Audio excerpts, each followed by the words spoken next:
You know how in Stardew Valley you have an energy bar that you start the day with, and every action you take thereafter, whether it's chopping the tree, mining the rocks, tilling the soil, all those actions will take away some of that energy from your energy bar. That's probably how you think about energy right now, and it's how I used to think about our energy.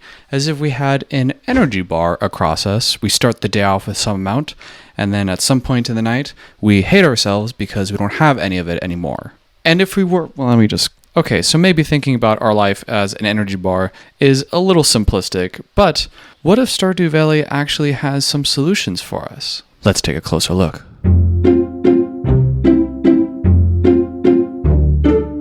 In Stardew Valley, you start the day with a finite amount of energy represented as a numerical value, 270 units of energy to start with. Just like just about every other video game in the world, eating food will replenish some of your energy, but in Stardew Valley, you can also go hang out in the spa and relax for a little while, or if you're playing multiplayer, you can go take a nap in your bed and just hang out for a little bit.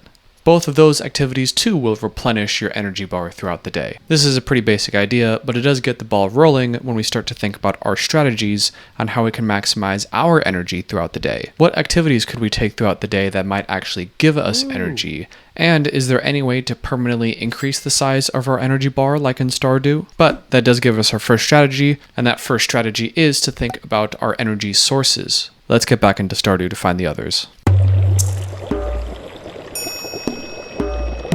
Another mechanic that Stardew Valley introduces is fatigue.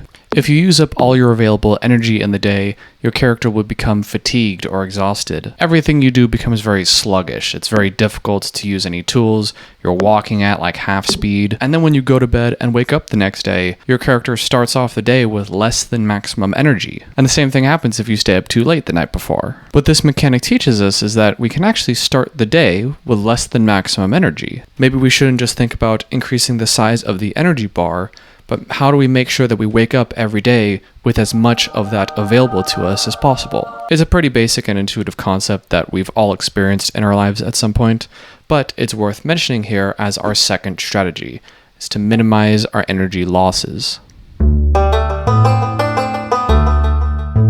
You remember when I said that every farming activity in the game costs some amount of energy? Although that remains true for the entirety of the game, what I didn't mention is that you can actually increase your skill in these activities.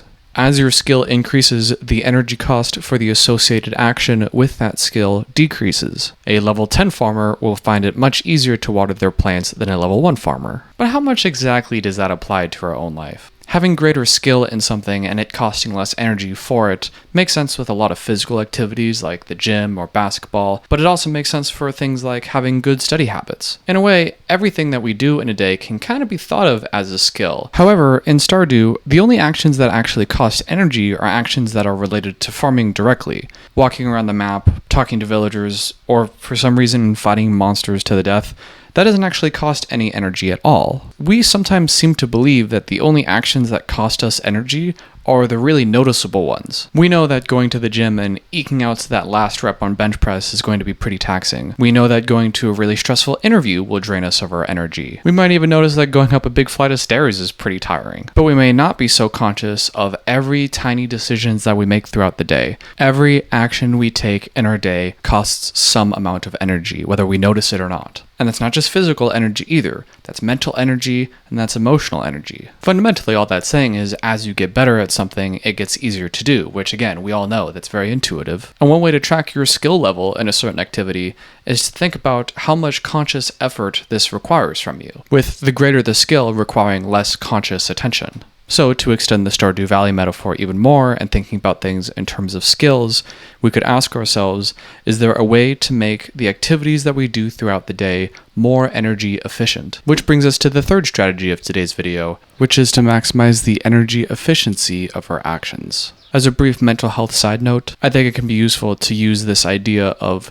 tracking how conscious an activity is versus our skill in it and apply it to the way we talk to ourselves. If you're used to beating yourself up every day over every little thing, your skill in beating yourself up is probably pretty big. And I believe that the greater your skill in beating yourself up is, the more unconsciously you do it. If you compare that to maybe you go to therapy and you're told to practice self-gratitude, or to talk in the mirror and say positive, reaffirming things about yourself, if you've ever done that, you may notice that that's very hard to do. It takes a lot of energy and overcoming a lot of mental resistance to even start doing it. But that's because your skill in that is low. But as you practice it and your skill in that activity becomes greater, then you'll start to do it more subconsciously. This is also the basic idea of why gratitude journaling works. Both literally and metaphorically, you're training your brain to be a more positive and nice version of itself. And who doesn't want that? Okay, back to the video. Okay, so that's our basic energy bar model so far. We have sources of energy, we have losses of energy, and then we have energy efficiency to consider. But there's still something missing from the energy bar. That's it. That is what I call dedicated energy. Dedicated energy is all the unconscious stuff that your body is taking care of all the time. Things like resting, recovery, digestion, unconscious learning, fighting off colds and sickness. It's not something that we consciously notice and is pretty difficult to gauge or assess in ourselves at any given time, but it is always happening 24/7. You remember when I said that in Stardew Valley, you start the game off with 270 possible units of energy? Well, dedicated energy is like that missing 30 points of energy. Maybe you as a whole character has 300 units of energy, but 30 of those units of energy on any given day, we'll say, is dedicated to all those unconscious bodily processes. Which is pretty annoying when you look at the energy bar as a whole. You're like, come on man, I just lost like 100 units of energy because I got bad sleep, and now I don't even have access to another 50 because I ate fucking Taco Bell last night? You ever get curious why your phone dies so quickly all the time?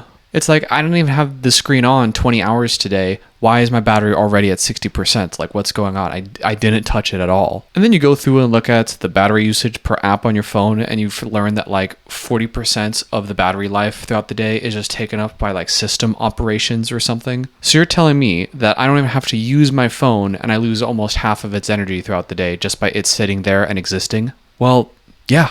That is what I'm saying. That's really annoying as a phone, but that's even more annoying because that's what you and I are like too. A certain amount of our battery life or energy throughout the day is just eaten up by existence itself. That's what I mean by dedicated energy. It's energy that maybe our whole body as a singular unit has, but it's not something that you consciously have access to. But just because it's dedicated and it's subconscious doesn't mean that we can't consciously influence it. If you're sick or recovering from surgery or something, you might notice that you just feel an urge to sleep for like 14 hours a day. Maybe nothing else changed, but the one variable that did change is how much recovery your body is doing, with the greater amount of recovery correlating to a higher amount of dedicated energy that the body is using. The more your body has to recover, the more dedicated energy it demands, the less energy that you consciously have at your disposal. And although we can't prevent ourselves from getting sick or having any accidents, we can live a life that gives our body the least amount of stuff to fight at any given time,